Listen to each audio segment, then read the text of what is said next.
आजचा पिझ्झा बघू शकता तुम्ही का किती कलरफुल, डिलिशियस आणि टेम्पटिंग दिसतोय. तर hello everyone, welcome to Roshni's kitchen. तुम्ही माझ्या मागच्या व्हिडिओमध्ये बघितलं असाल की आपण पिझ्झा बनवला होता आणि तोही पिझ्झा आपला खूप छान झाला होता. अगदी इझी रेसिपी होती ती.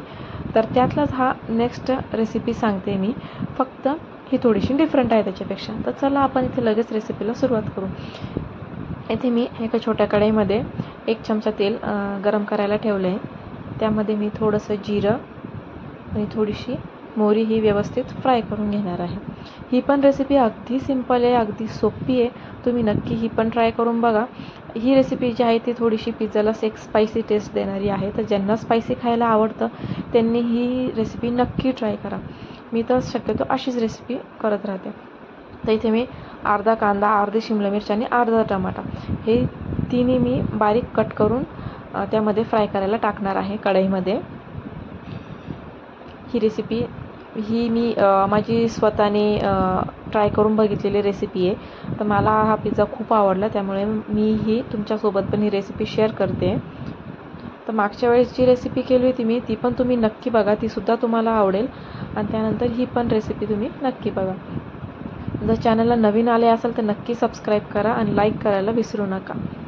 तर इथे मी थोडंसं आपले व्हेजीस लवकर फ्राय व्हावे किंवा सॉफ्ट व्हावे म्हणून मी थोडंसं चवीनुसार मीठ ॲड केलं आहे. त्याच्यानंतर थोडीशी हळद आणि लाल तिखट. याने काय होईल का, आपले जो पिझ्झा आहे त्याला तिखटपणा पण छान येईल. जो आपण सॉस टाकतो मग आंबट, गोड, तिखट असे तिन्ही टेस्ट येतील. तर आपले व्हेजीस लवकर सॉफ्ट व्हावे किंवा लवकर शिजावे म्हणून मी वरतून जस्ट 1 ते 2 मिनटं झाकण ठेवलं होतं. तर तुम्ही बघू शकता इथे आपले व्हेजीस हे रेडी झाले आहेत. एकदम छान आपल्याला हे फ्राय करून घ्यायचे आहे. आणि त्याच्यानंतर इथे मी 1 टेबलस्पून आपला टोमॅटो सॉस ॲड करणार आहे. त्याने काय होईल का, जो टोमॅटो सॉसचा आंबट गोडपणा जो आहे ती टेस्ट या व्हेजीसमध्ये उतरेल.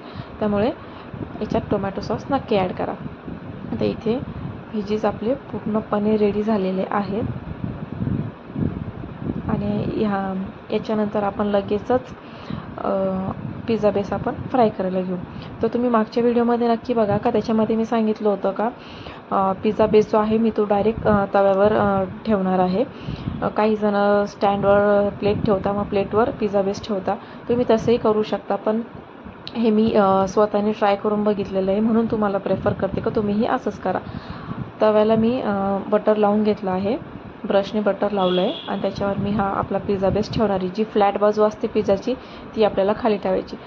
आणि ही फुल प्रोसेस मी मागच्या व्हिडिओमध्येही सांगितली होती आणि आत्ताही पुन्हा सांगते की ही फुल प्रोसेस आपल्याला पूर्ण लो गॅसवर करायची आहे. कारण की काय आहे का, पिझ्झा बेस जो आहे ना तो खूप लवकर खालून भाजला जातो, तो जळू नये म्हणून आपल्याला ही प्रोसेस लो गॅसवरच करायची. त्यावर पिझ्झा बेस ठेवून मी लगेच पिझ्झा सॉस हा टाकून घेतला आहे थोडासा, आणि तो पूर्ण पिझ्झा बेसवर आपल्याला स्पूनने स्प्रेड करून घ्यायचा आहे.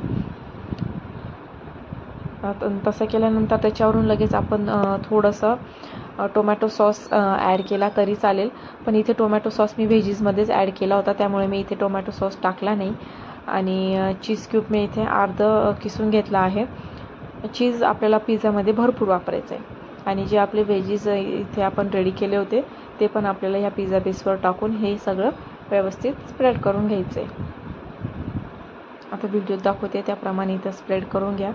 आता मी इथे हाफच कावर हे घेतलं आहे, कारण 2 पिझ्झा बेस आणले होते मी, आणि हाफ टोमॅटो, शिमला मिर्च आणि कांदा हे हाफ मी एका पिझ्झा बेसला वापरले होते मागच्या व्हिडिओमध्ये, आणि हाफ हे जे आहेत सगळे व्हेजीस ते मी ह्या पिझ्झासाठी वापरले.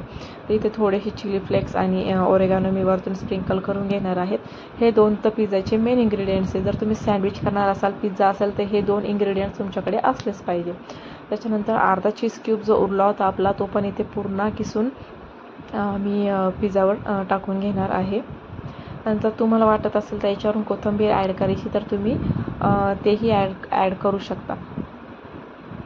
आता आपलं इथं पूर्ण चीज पण किसून झालं आहे. मी जस्ट अर्धा ते 1 मिनटं फक्त झाकण ठेवणार आहे, त्याच्याने आपलं चीज व्यवस्थित मेल्ट होईल. बघा तुम्ही, आपला पिझ्झा लगेच रेडी झाला आहे आणि तो किती छान कलरफुल आणि डिलिशियस दिसतोय. बघू शकता तुम्ही, ही रेसिपी अगदीच झटपट तयार झाली आहे. आणि संडेला तर आज आपण फ्रीच असतो, त्यामुळे असं भाजीपोळी खाण्यापेक्षा या गोष्टी तर जास्तच आवडतात घरात. त्या पिझ्झा कटरने कट करा किंवा नाईफने कट करा, तुम्हाला जसं आवडेल तसं. आणि तुम्हाला 6 कट्स करायचे किंवा